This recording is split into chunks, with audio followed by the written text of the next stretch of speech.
Already మీరు తెలంగాణ ఉద్యమంలో కూడా ఒక కీలక పాత్ర వహించినటువంటి వ్యక్తి. సో మీకు ఈ రాజధాని విషయంలో, ఒక రాష్ట్ర ఫార్మేషన్ విషయంలో మీకు పట్టు క్లారిటీగా ఉంటుంది. అయితే చెప్పండి, ఇప్పుడు రీసెంట్గా పార్లమెంట్లో అమరావతి మీద ఆమోదం తీసుకురావడం జరిగింది. అలాగే అటు అసెంబ్లీలో కూడా చట్టం చేయడం కూడా జరిగింది. నిజంగానే ఇది డెవలప్ అయ్యే అవకాశం ఉంది అంటారా అసలు? అంటే రాజకీయ సుడిగుండంలో చిక్కింది అది. ఎందుకంటే ఆ పర్టికులర్ ప్రాంతము ఒక సామాజిక వర్గం వాళ్ళు బలంగా ఉన్న ప్రాంతం అది. అంటే అక్కడ రైతులు కానీ, సంపన్న రైతులు కానీ, రాజకీయ నాయకులు కానీ, ఆ పర్టికులర్గా ఎక్కడైతే అమరావతి ఉందో ఆ ప్రాంత భూములన్నీ కూడా వాళ్ళ సామాజిక వర్గానికి చెందినవి. ముఖ్యమంత్రి కూడా అదే సామాజిక వర్గానికి చెందిన వ్యక్తి. అయితే గతంలో ఏమైందంటే దీని మీద ఒక కమిటీ వేశారు, ఎక్కడ రాజధాని ఉండాలి అనే దాని మీద. ఆ కమిటీ ఏం చేసిందంటే, ఒంగోలు దగ్గర చాలా వ్యాస్ట్ పబ్లిక్ ల్యాండ్ ఉంది, ప్రభుత్వ భూమి అనేది చాలా పెద్దగా ఉంది, అంటే చాలా కొన్ని వందల ఎకరాలు ఉంది, వేల ఎకరాలు అనొచ్చు. అయితే అది రాజధానికి కరెక్ట్గా సరిపోతుంది. ఆ ఏరియా బ్యాక్వర్డ్ ఏరియా ఒంగోలు అనేది. సో ఇది రావడం వల్ల అక్కడ అభివృద్ధి జరుగుతుంది. మిగతా అన్ని జిల్లాలు బాగున్నాయి, ఒక ఒంగోలే అక్కడ మనకు బ్యాక్వర్డ్ డిస్ట్రిక్ట్ కింద ఎప్పటికీ వస్తూ ఉంటుంది.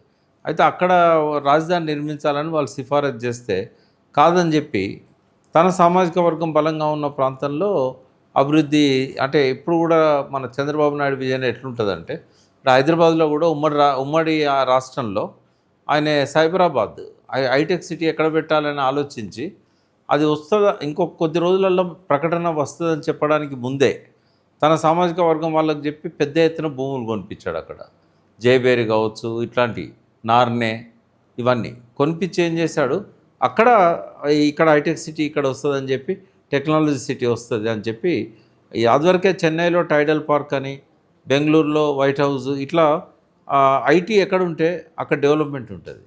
అందుకని ఏం చేశాడు, ముందే చాలా క్లెవర్గా తన సామాజిక వర్గం వాళ్ళతోని విపరీతంగా భూములు కొనిపించాడు. అప్పుడు ఎంత ఉంటే చాలా తక్కువ ఉండే, 2 లక్షలు 3 లక్షలకి ఎకరం ఉండే. అవును. తర్వాత ఏం చేశాడు, సైబర్ టవర్ కట్టాడు ఒకటి. కట్టే వరకు రేట్లు ఒకసారి 25 లక్షలకి ఎకరం, 50 లక్షలకి ఎకరం పోయింది. ఇప్పుడు 50 కోట్లు అమ్ముతున్నది అక్కడ. ఎవరు బాగుపడ్డారు అంటే తన సామాజిక వర్గం వాళ్లకు మేలు లబ్ధి చేకూర్చే విధంగా ఆయన ముందే తీసుకోబోయే నిర్ణయాన్ని ఆ దగ్గర వాళ్లకు, బంధువులకు, ఆ సామాజిక వర్గం వాళ్ళకు చెప్పి అక్కడ చేశాడు. ఆంధ్రా పోయిన తర్వాత ఇక్కడ కూడా అదే కార్డు ప్లే చేశాడు ఆయన. అక్కడనేమో ఒంగోలులో పెట్టాలనేది కమిటీ సిఫారసు. ఆ కమిటీ సిఫారసును పక్కకు పెట్టి తన సామాజిక వర్గం వాళ్ళకు మాట ఇచ్చి అక్కడ ల్యాండ్ షేరింగ్ అన్నట్టు, ల్యాండ్ పూలింగ్, ల్యాండ్ షేరింగ్. వాళ్ళు ఒక 1000 గజాలు ఈయనకిస్తే 3000 గజాలు వాళ్ళకు డెవలప్ చేసి ఇచ్చే విధంగా, ఇట్లా సబ్జెక్ట్ టు ది కరెక్ట్ ఎంత ఇచ్చారనేది చూడాలి.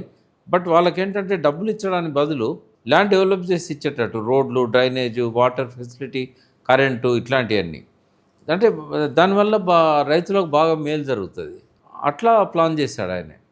అయితే మళ్ళీ ఎప్పుడైతే చేంజ్ అయిందో పరిపాలన, మళ్ళీ వైఎస్ఆర్ పార్టీ అధికారంలోకి వచ్చిందో, వాళ్ళకి ఏంటంటే ఒక సామాజిక వర్గం ఇప్పటికే బలపడ్డ సామాజిక వర్గం, ఇంకా దీంతో ఇంకా వాళ్ళు బలపడుతున్నారు కాబట్టి ఇది మార్చాలి అన్న దాంతో ఇది ఒక కులాల కుంపట్లాగా, కులాల కొట్లాట్లాగా మారింది తప్ప ప్రజలందరికీ రాజధాని అందుబాటులో ఉండాలనే కాన్సెప్ట్ లేదు.